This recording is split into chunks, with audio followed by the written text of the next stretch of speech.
Мы приветствуем вас, дорогие друзья, и сегодня наш первый день Адвента, и мы сегодня будем говорить об отношениях, о том, почему мы должны работать над отношениями.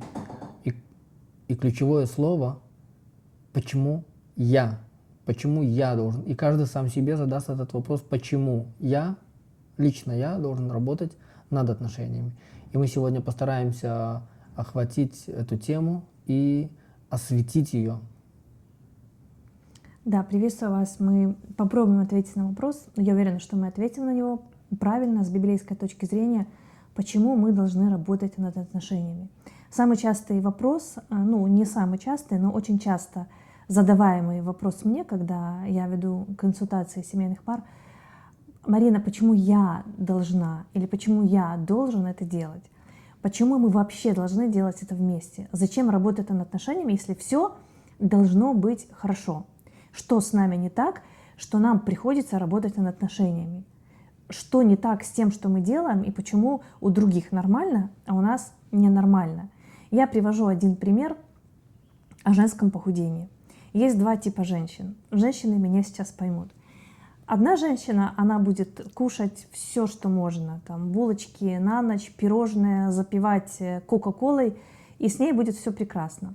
Организм другой женщины, фигура и тело другой женщины будет реагировать на каждую съеденную ей крошечку. И все это будет видно на ее щеках, на ее бедрах, и она будет думать, что с ней что-то не так. Так мы устроены. Мы не знаем, почему Бог нас создал такими, почему других создал такими, и почему нам хочется быть как кто-то. И почему мы испытываем чувство вины, когда с нами, как нам кажется, что-то не так, и мы должны что-то менять. Любые перемены, которые мы должны сделать, они вызывают у нас какое-то чувство вины. Но нет ответа на этот вопрос. Мы просто такие, как есть, наши отношения такие, как есть, и да, мы должны над ними работать. Я хочу сказать, что мы, когда женимся и выходим замуж, мы приходим в семью такие, какие мы есть. Такие со своим воспитанием, которое мы получили от своих родителей, такие со своими установками жизненными, которые мы получили где-то в школе, на улице, в институтах, где мы находились, в среде, в которой мы находились. Мы пришли в семью, мы решили создать семью такие, какие мы есть. У нас есть мечты о такой прекрасной семье, там, где муж утром уходит на работу, вечером приходит с работы, там, где есть 3 плюс детей, там, где есть мир в семье, и есть послушание у детей, и есть отношения друг с другом. Мы об этом мечтаем, это хорошо об этом мечтать, и не секрет, что каждая девушка об этом мечтает, и хотя девушки вряд ли думают, что мужчины об этом мечтают, ну да, мужчины тоже мечтают о такой прекрасной семье, где будет царить мир и покой и порядок. Послушание жены, послушание детей, муж глава, духовный лидер и так далее и тому подобное.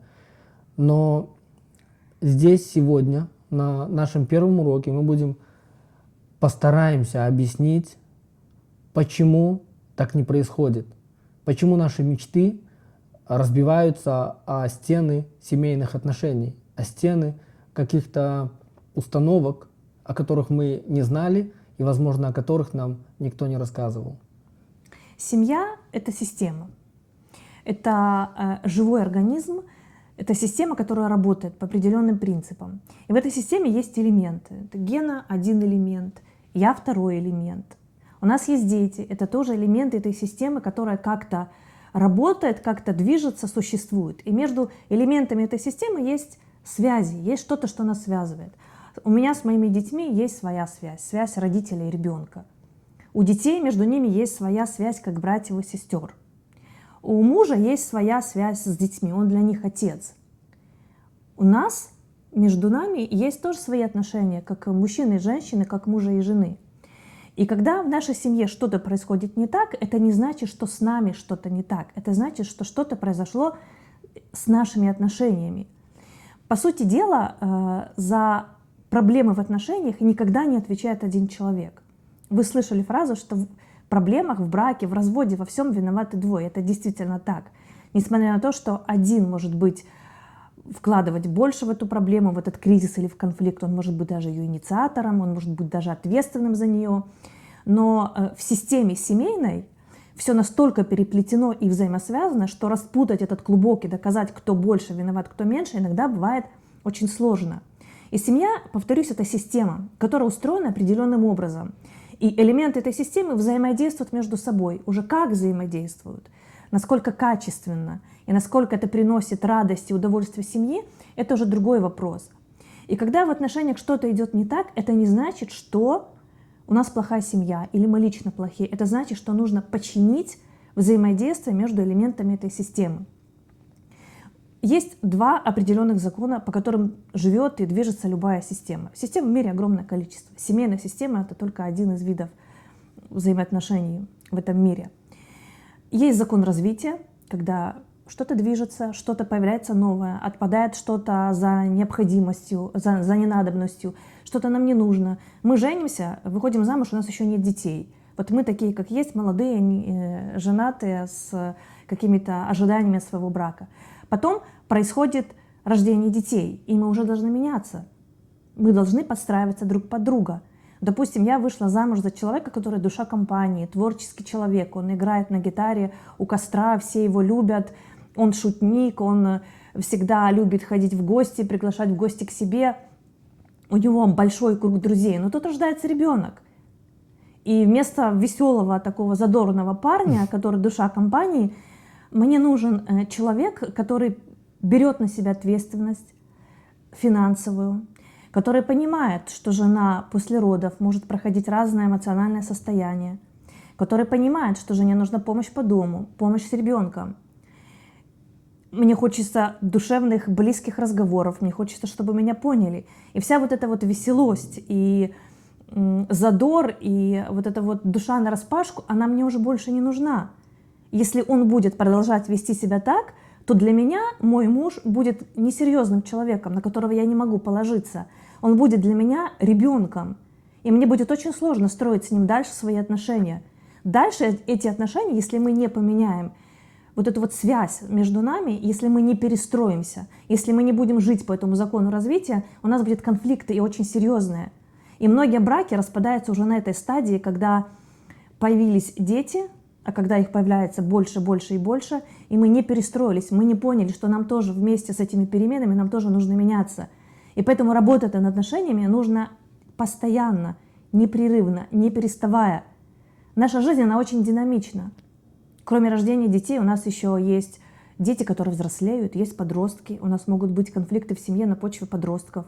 У нас есть разное финансовое падение, взлеты и падения. И то, и другое, кстати, очень сильно влияет на семейные отношения, на отношения внутри брака.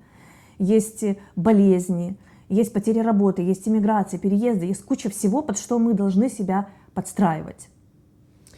Это не значит, что мы с рождением ребенка не должны иметь какие-то, как бы так выразиться и сказать, какие-то другие интересы, которые не внутри семьи. Это не значит, что у нас не должно быть каких-то отношений с друзьями, не должно быть друзей. Это нормально иметь друзей, это нормально выходить, мужу выходить из семьи, встречаться со своими друзьями, это нормально. Отпускать жену, встречаться с подругами, это нормально. Но есть приоритеты, которые мы должны расставить при обстоятельствах, которые появляются каждый день в нашей семейной жизни. Приоритет семья – это первый приоритет в семейных отношениях, потому что отношений не может быть нормальных, если мы сконцентрированы только друг на друге и все на этом. Я еще раз говорю, что мы не перестаем быть мы не перестаем быть личностью, и мы нуждаемся еще в общении с другими людьми, не только внутри семьи. Если мы остаемся внутри семьи, мы как заперты, мы получаемся как секта. Мы не развиваемся социально. Да, есть разные виды семей. Я постараюсь сейчас перечислить, какие типы отношений в семье бывают. И, может быть, в каком-то из них, не может быть, а точно, я уверена, вы себя узнаете. Есть семьи, которые достаточно разобщены между собой. Они поженились по каким-то причинам, ну вот им захотелось быть вместе. Но ценность семьи, она, да, есть у них. Зачем-то же они поженились, выбрали друг друга. Но время вне семьи является для них гораздо большей ценностью, чем время внутри семьи. То есть есть какой-то в голове идеал. Я должен жениться, я должна выйти замуж, наверное, круто, давай попробуем. У таких людей разные друзья, разные увлечения, разный круг общения, и для них это вполне нормально. Каждый развивается в свою сторону, каждый занимается саморазвитием, карьерой. У таких людей могут быть даже дети. В чем проблема таких семей? Когда семья проходит серьезные кризисы, да даже и несерьезные, у такой семьи нет навыков и нет ресурса вместе становиться вокруг проблемы и быть эмоциональной поддержкой друг для друга. В таких семьях очень сложно быть эмоционально близкими и надеяться друг на друга, когда что-то случится серьезное в жизни, а оно случится обязательно. Основание такой семьи, оно не библейское. Другой вид семей, они могут пойти в другую крайность. То есть мы настолько друг ради друга, мы настолько вместе, что мы не видим себя вне семьи.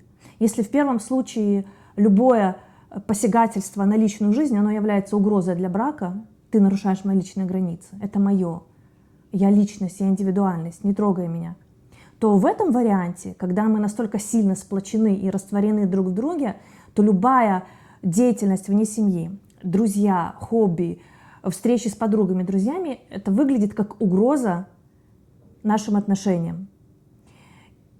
В такой семье, как сказал Гена, очень сложно развиваться лично, индивидуально. И это тоже вторая крайность. Есть семьи, у которых есть, да, общие друзья, общие интересы, общее хобби, есть общее времяпровождения. Но время вне семьи является гораздо большей ценностью, чем время внутри семьи. Я приведу вам пример. Очень часто камнем преткновения в христианских семьях является служение. Такие люди знают, что такое христианский брак. Они все правильно понимают. Для них очень важна семья. Но когда дело касается того, чтобы ценить время, которое я провожу внутри семьи, либо мне выбрать служение, миссионерскую поездку, библейские школы за 3-9 земель, да даже там работа, если это не христианская семья, которую уводят из дома на несколько месяцев, то такие люди, они выберут время вне семьи. Есть еще другой тип людей, да, у них есть время вне семьи, у них есть друзья свои на стороне, у них есть крепкая дружная семья, но они не рассматривают в наличии каких-то внешних друзей, отдельных от семьи у каждого, и какое-то служение, они не видят угрозу для своего брака, потому что они умеют балансировать. Потому что в первую очередь для них не личное развитие, не карьера, не служение. Для таких семей самое главное – это отношения. И такой тип семейных отношений нам и описывает Библия, когда говорит: ребята, вот все прекрасно, вы должны развивать себя, у вас должны быть свои интересы. Но в первую очередь вы должны понять, что вы теперь одна плоть. Быть одной плотью возможно только когда есть полное посвящение друг другу, когда время внутри семьи будет для вас первостепенным, когда оно будет для вас гораздо большей ценностью, чем время вне семьи. И что бы мы в жизни ни проходили, какие бы периоды мы ни проходили, если у нас будет такое понимание, что семья — это даже не на первом месте, это просто понимать ценность семьи и понимать, как Бог смотрит на семью. Потому что мы можем быть какими угодно в этом мире, у нас может быть какое угодно служение, какие угодно увлечения, но когда мы придем на небо, в первую очередь Бог нас спросит семьи, потому что семья — это система, это элементы, и мы отвечаем за каждый из этих элементов. Я отвечаю за свои отношения с мужем, муж отвечает за меня, мы отвечаем за детей. И перед Богом это настолько ценно и важно, и это очень сложно. Поэтому, когда люди говорят там: я вот хочу стать духовнее, я хочу стать лучше, семья — это лучший способ, лучшее место, где можно развить в себе все духовные качества, и терпение, и смирение, и любовь. Поэтому апостол Павел в своих посланиях, он обращается к неженатым и обращается к женатым. И он говорит, что если вы хотите служить Богу, не женитесь. Не женитесь, не выходите замуж. Если вы хотите посвятить свою жизнь Богу, служению, не выходите замуж. Лучше вам, он говорит, оставаться так. Но Если вы не можете, если человек не может справиться со своей плотью, у него есть, ну, не сказать похоть, но у него есть желание к противоположному полу, и у него есть желание выйти замуж или жениться, то такому человеку апостол Павел советует: женитесь. Но, тем не менее, он говорит, что после того, как вы решили жениться или выйти замуж, у вас уже нет времени на служение Богу так, как оно было у вас до свадьбы, до того, как вы женились или вышли замуж. И он говорит, что теперь жена, не ты не властна над своим телом, над собой, и над своим временем, и над своими желаниями, и над своими как принципами, но муж. И так же само муж, ты теперь тоже не властен над собой, как был, когда был один. Ты куда хотел, туда ехал. Надо служение, надо, как Марина сказала, миссионерская поездка вперед, флаг в руки. Но вы теперь женаты, вы теперь вместе, и вы теперь друг другу. Вы принадлежите сегодня друг другу.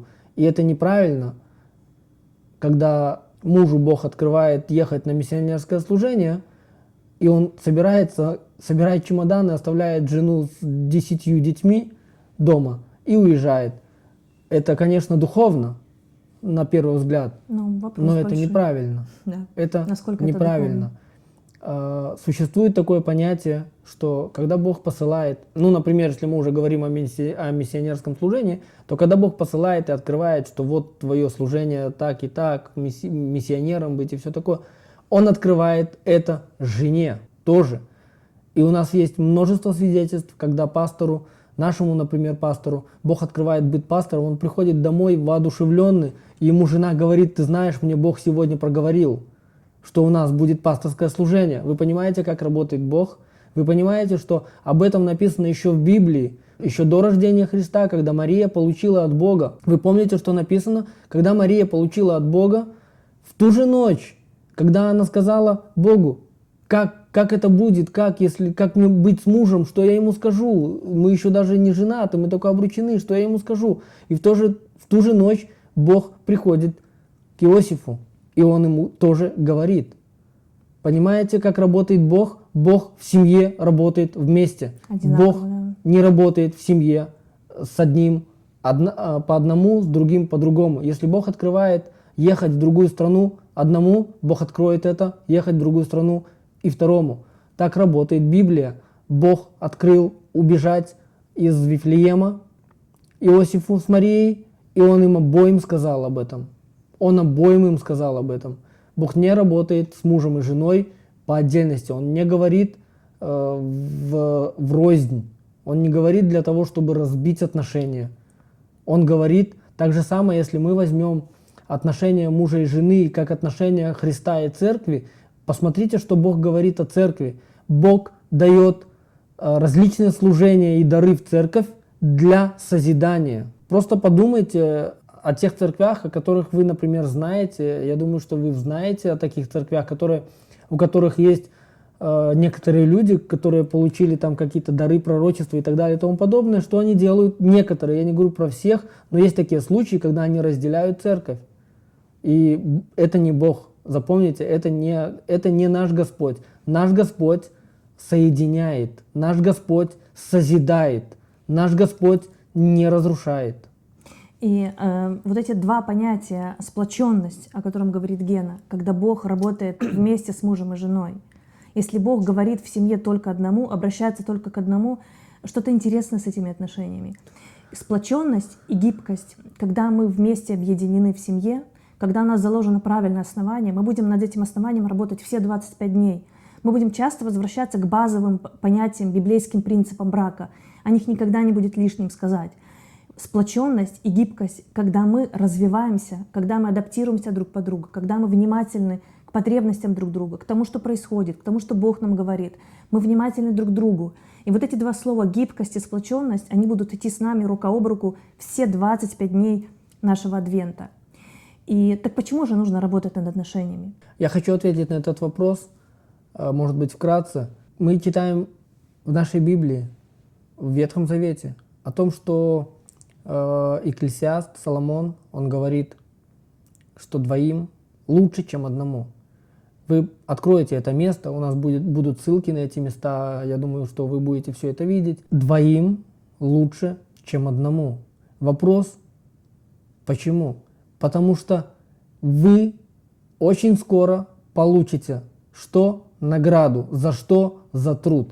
Поэтому трудиться в семье, работать над отношениями нужно. Мы читаем в Библии, что дети — награда от Господа. Но чтобы получился ребенок, мы должны потрудиться. То есть на этом наш труд в отношениях, он не заканчивается. Он наоборот, он становится еще больше для того, чтобы воспитать детей, для того, чтобы потом, в будущем, когда дети уйдут из нашего дома родительского, у них будут уже свои семьи, и у нас останется я и она.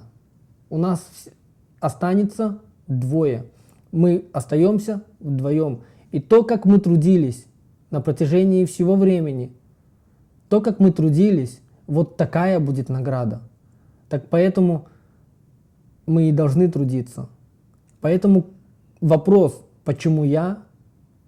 Для того, чтобы получить награду. Какую награду? А вот такую.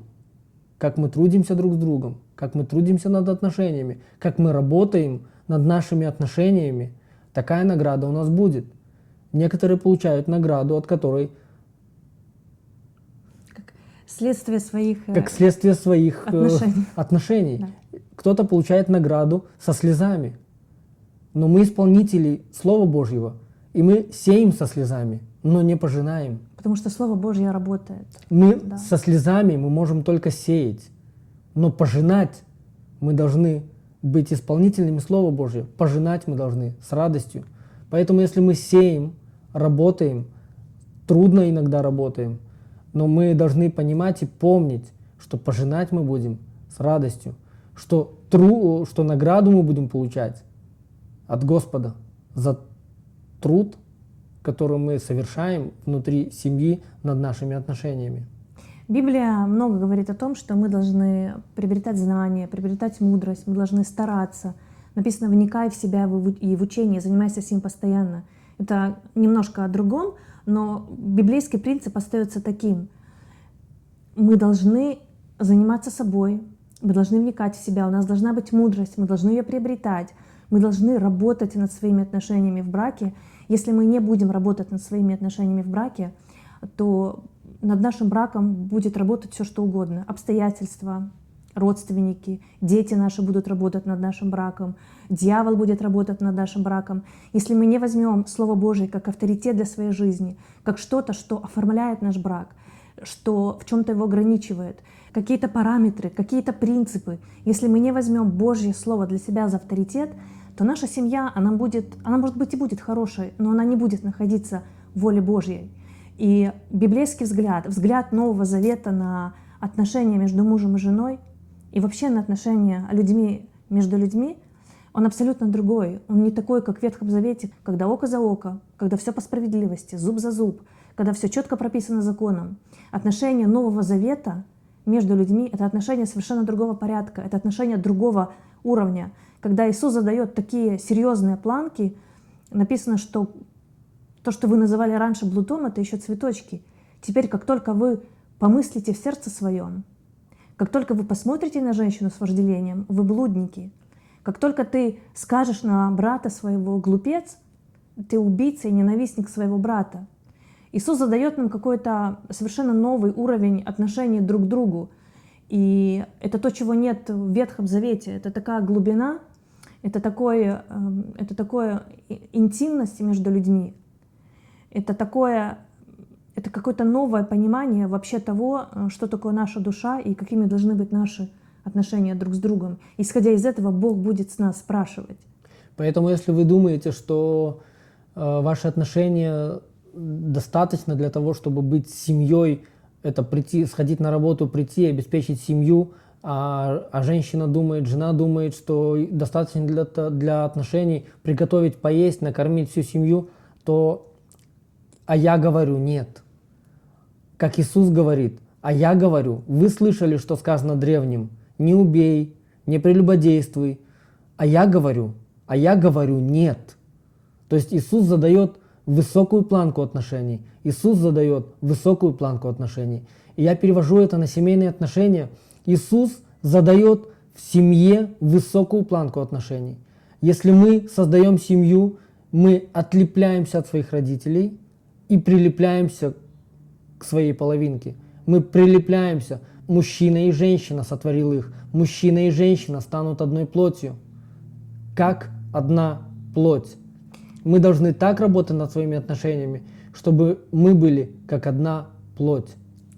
И последнее, почему мы должны работать над отношениями, почему мы должны делать это прямо сейчас. В Библии написано, что дорожите временем, потому что дни лукавы. В другом переводе написано, потому что в мире много зла. Что-то происходит с нашим миром такое, что разрушает отношения внутри семьи, внутри брака. Вы посмотрите вокруг, и вы поймете, как много разводов, как много семей на грани развода, как много проблем в семьях.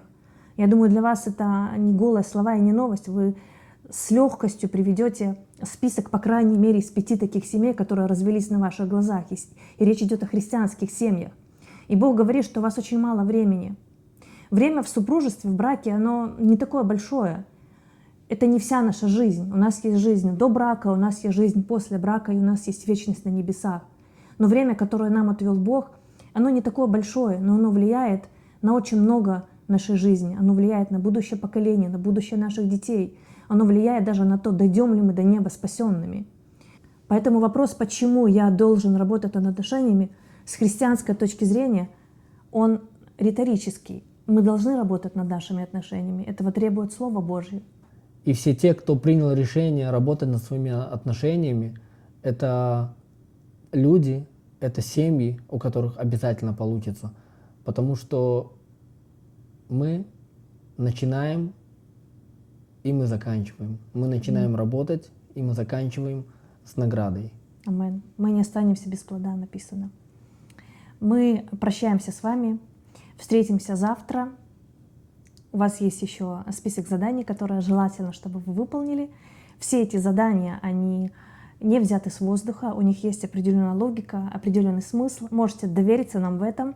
И выполняя задания постепенно, день за днем, с абсолютной уверенностью могу сказать, что это сработает, и что это принесет что-то новое в ваши отношения, укрепит хорошее и отбросит все ненужное и лишнее. До встречи завтра.